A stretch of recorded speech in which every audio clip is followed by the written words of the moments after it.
Okay, welcome students on PSC English point. आज हमारी class 2 होगी। My mother at 66 Kamala Das poetry से है, स्टैंजा 2 है। वेरी वेरी इंपॉर्टेंट, क्योंकि प्रीवियस ईयर में इससे कोई आया नहीं था, सो इस साल चांसेस हैं आने के। पहले वाला मैंने फर्स्ट करा दिया था, सेकंड देखेंगे। सेशन शुरू करने से पहले यदि आप इस चैनल पर नए हैं तो लाइक करें, कमेंट करें और शेयर करें और सब्सक्राइब करें। अपने जो दोस्त हों, स्टूडेंट्स हों, छोटे भाई बहन हों, उनको फॉरवर्ड करें। ओके, तो चलिए स्टार्ट करते हैं। आइए, स्टैंजा बी है हमारा, वेरी वेरी इंपॉर्टेंट। उसी के आगे है but after the airport security check.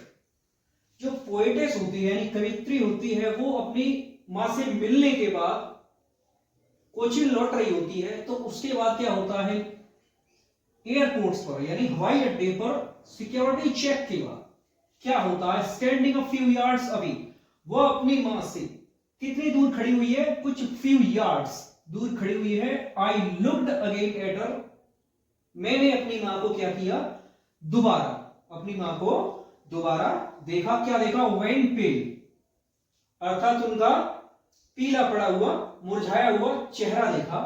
As a late winter's moon, जैसे कि सर्द मौसम में जो चंद्रमा का चेहरा हो जाता है, ठीक उसी प्रकार से मेरी मां का चेहरा उस समय था।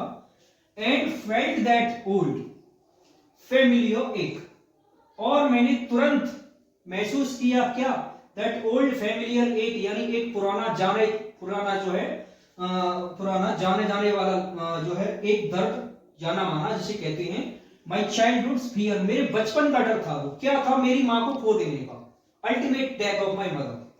But all I said was, लेकिन मैंने क्या किया, तुरंत ही एक सहानुभूति भरी व्यक्ति सी यू शू, अपनी मां से कहा कि अम्मा शीघ्र ही मैं आपसे जो है दोबारा मिलूंगी।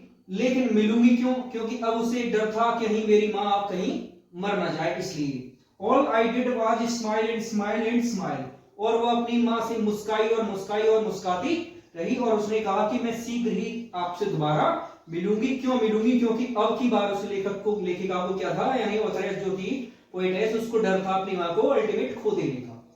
ठीक है, तो यदि हम इसको समझ लेंगे तो हम क्वेश्चंस कोई से भी कर सकते हैं। ये जो माई मदर एट 66 है, इसमें 3 फिगर ऑफ स्पीच का यूज हुआ है, 2 का, शिमली का यूज हुआ है और पर्सोनिफिकेशन का यूज हुआ है। ओके, तो यहां आप चलते हैं क्वेश्चन की तरफ।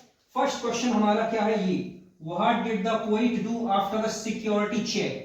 एक बात का ध्यान रखना है, क्वेश्चन जिस टेंस में है उसी टेंस में उसका आंसर आएगा। तो ये पास्ट में इंडेफिनिट में है, तो सिक्योरिटी चेक के बाद लेखिका ने क्या किया। तो अब हम आंसर की तरफ चलते हैं, इधर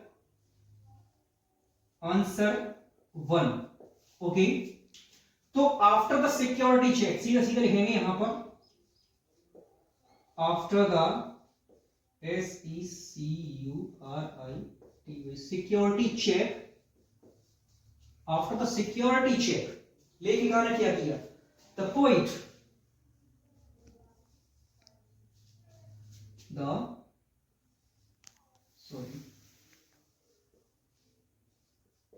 the poetess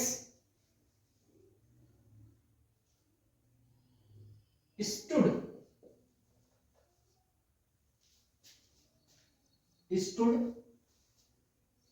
a few yards away, a few yards, थोड़ा यहां से चलते हैं, थोड़ा ये तो इसका ही है signal, few yards away, AWAY। Security check के बाद लेखिका ने क्या किया, वो थोड़ी दूर खड़ी हुई थी, few yards, कुछ कदम दूर खड़ी हुई थी अपनी मां से, and looked again her mother। ये किया उसने, लेखिका ने सिक्योरिटी चेक के बाद कुछ दूर खड़ी हुई थी, वो कुछ दूर खड़ी हुई मां को अपने क्या देखा, उसने दोबारा देखा।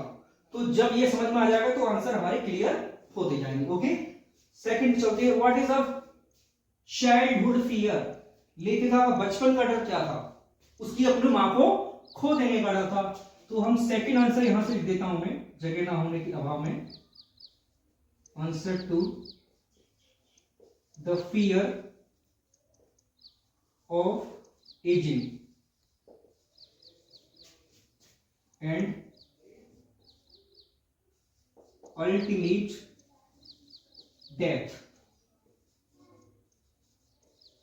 ये डर था उसको, द फियर ऑफ एजिंग, उम्र का डर था उसको, और अल्टीमेट डेथ का डर था, यानी लगभग मेरी मां की कहीं अचानक मृत्यु न हो जाए।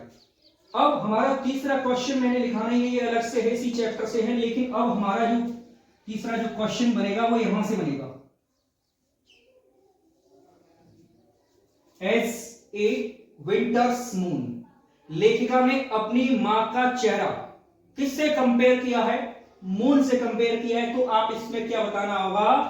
विच figure of speech is use in the line, इन लाइनों में कौन सा फिगर ऑफ स्पीच यूज हुआ है? तो उस दिन भी बताया था जब एज लाइक सो यूज होती है तो क्या लिखते हैं हम आंसर में? शिमली। ठीक है, तो ये इसका आंसर रहेगा, यानी इसका। लेकिन ये नीचे वाली जो लाइन है ये वाली, ये अलग है, ये इसी चैप्टर की है लेकिन इंपॉर्टेंट है, इसलिए मैंने इसमें दे दी है। तो अब हम इस चलेंगे, विच figure of speech is used in the line, looked out at young trees. लेखिका अपनी मां के साथ एयरपोर्ट पर जा रही थी, पोएटेस, तो उसने बाहर खिड़की के बाहर, अपनी गाड़ी की खिड़की के बाहर क्या देखा? ट्रीज, छोटे छोटे उन पेड़ों को देखा, यंग ट्रीज, पेड़ स्प्रिंटिंग, दौड़ लगाते हुए, ठीक है, देखा। तो अब यहां पेड़ों की तुलना किससे हो रही है? बताइए, जब तुलना किससे हो रही है? जिंदा चीजों को मान लेना। पेड़ कभी दौड़ लगा सकते हैं? नहीं लगा सकते, इंसानों से हो रही। पर्सोनिफिकेशन क्या रहेगा हमारा आंसर? 3,